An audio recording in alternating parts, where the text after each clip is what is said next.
ओम यज्ञोपवीतम परमं पवित्रं प्रजापतिर्यं सहजं पुरस्तात् आयुष्यमग्यं प्रतिमुंच शुभ्रं यज्ञोपवीतम बलमस्तु तेजः। यज्ञोपवीतम समर्पयामि। यज्ञोपवीत देकर के 2 बार आचमनी भगवान की करनी चाहिए, या स्वयं अपनी अगर खुद धारण कर रहे हैं तो स्वयं भी 2 बार आचमन जरूर करना चाहिए। उसके बाद हाथ धो करके तभी पूजन को आगे बढ़ाना चाहिए। पूजा सामग्री में हल्दी और कुमकुम का क्या महत्व है, साथ ही पूजा में देवी देवताओं को हल्दी और कुमकुम चढ़ाने से क्या लाभ होता है, ये मैं बताऊंगा आपको बस थोड़ी देर में। तो आगे क्या आप जानने वाले हैं, पंडित जी आपको बता रहे हैं, लेकिन अभी हमारे साथ एक कॉलर जुड़ी हुई है, पहले उनको सुन लेते हैं। साक्षी जी जबलपुर से, स्वागत है साक्षी जी आपका, अपना प्रश्न पूछिए। हेलो। हाँ साक्षी।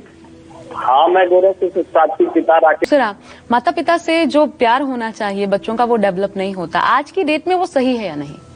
देखो, सच बात तो ये है, माता पिता अपने बच्चों को भौतिक शरीर दे करके गुरु के आध्यात्मिक आंगन में छोड़ देते हैं। अब तो गुरु भी वैसे नहीं, बहुत हैं बेटा। दुनिया में कुछ नहीं कह सकते हो कि ये नहीं है, दुनिया में ये नहीं कह सकते हो कि ये है।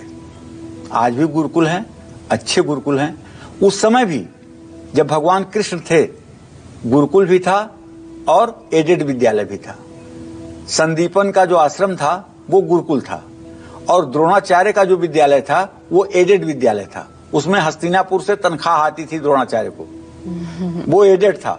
और जो नॉन एडेड था, उज्जैन में संदीपन का आश्रम जहां गुरुकुल था, वहां सुदामा और कृष्ण पढ़ते थे, जिनकी दोस्ती आज भी पूरी दुनिया याद करती है। और जो एडेड विद्यालय था, जहां द्रोणाचार्य तनख्वाह लेकर के कौरव पांडवों को पढ़ाते हैं, वहां का पढ़ा हुआ लड़का क्या किया, अर्जुन ने अपने गुरु के ही सर को अपने सामने कटता हुआ देखा।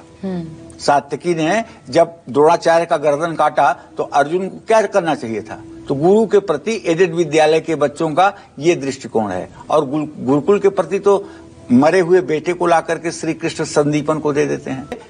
जनेऊ धारण करके गायत्री की साधना करके बच्चे को और प्रखर बनाया जाता है। कुल मिलाकर ये सही चुनाव जरूरी है जहां भी भेजें। अब बात कुमकुम और हल्दी की पंडित जी ने की, तो ये सामग्रियां क्यों महत्वपूर्ण है और क्या दिलाती हैं ईश्वर को अर्पित करने से? देखो, मैं आप सबको बताऊंगा, कुमकुम और रोली पूरे देश में बिकती है, लेकिन मैंने देखा है प्रायः डुप्लीकेट बिकती है। महाराष्ट्र में एक जगह है तुलजा भवानी देवी का मंदिर है, तुलजा भवानी, और एक जगह है कोल्हापुर। अगर कभी इन 2 जगहों पे आपको जाने का सौभाग्य मिले तो इन 2 जगहों पे आप कुमकुम जरूर खरीदिएगा। और यहाँ जो कुमकुम मिलता है वो पीसी हुई हल्दी को कलर किया रहता है।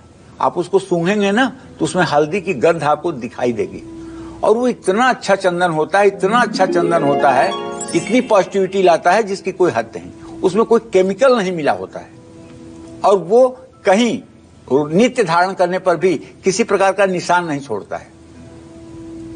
तो हल्दी धरती के नीचे उगती है, इसलिए धरती पर उगने वाली चीजों की तुलना में हल्दी भूमि तरंगों की, भूमि तत्व की मात्रा को ज्यादा से ज्यादा ऑब्जर्व करती है। कुमकुम भी मैंने बताया आपको ना कि हल्दी पीस कर कैसे उसको बनाया जाता है कुमकुम। तो देवी देवताओं को हल्दी और कुमकुम चढ़ाने से देवताओं द्वारा प्राप्त तरंगों के साथ भूमि तरंग का भी लाभ मिलता है, जिससे मन और मस्तिष्क सात्विक रहता है। वातावरण में रज और तम की तरंगें कष्टदायक तरंगों को सहने की क्षमता में वृद्धि देती हैं। शुद्ध कुमकुम लाल रंग का होता है, इसलिए उसमें लौह घटक की भी मात्रा मानी जाती है। इस कुमकुम को माथे पर लगाने से अनिष्टकारी शक्तियां भ्रू मध्य में प्रवेश नहीं कर पाती हैं, जहां हमारा आज्ञा चक्र होता है, जहां भगवान शिव की तीसरी आंख होती है। इस बात को समझ लें।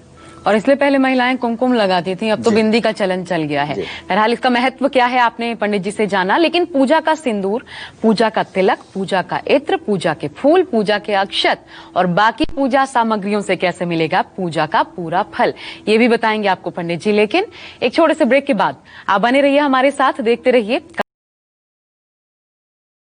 जाने वाली पूजा सामग्री कैसे आपको मौजूदा विपत्ति से बाहर निकाल सकती है, कैसे तरक्की दिला सकती है, कैसे आपके दुखों को हर,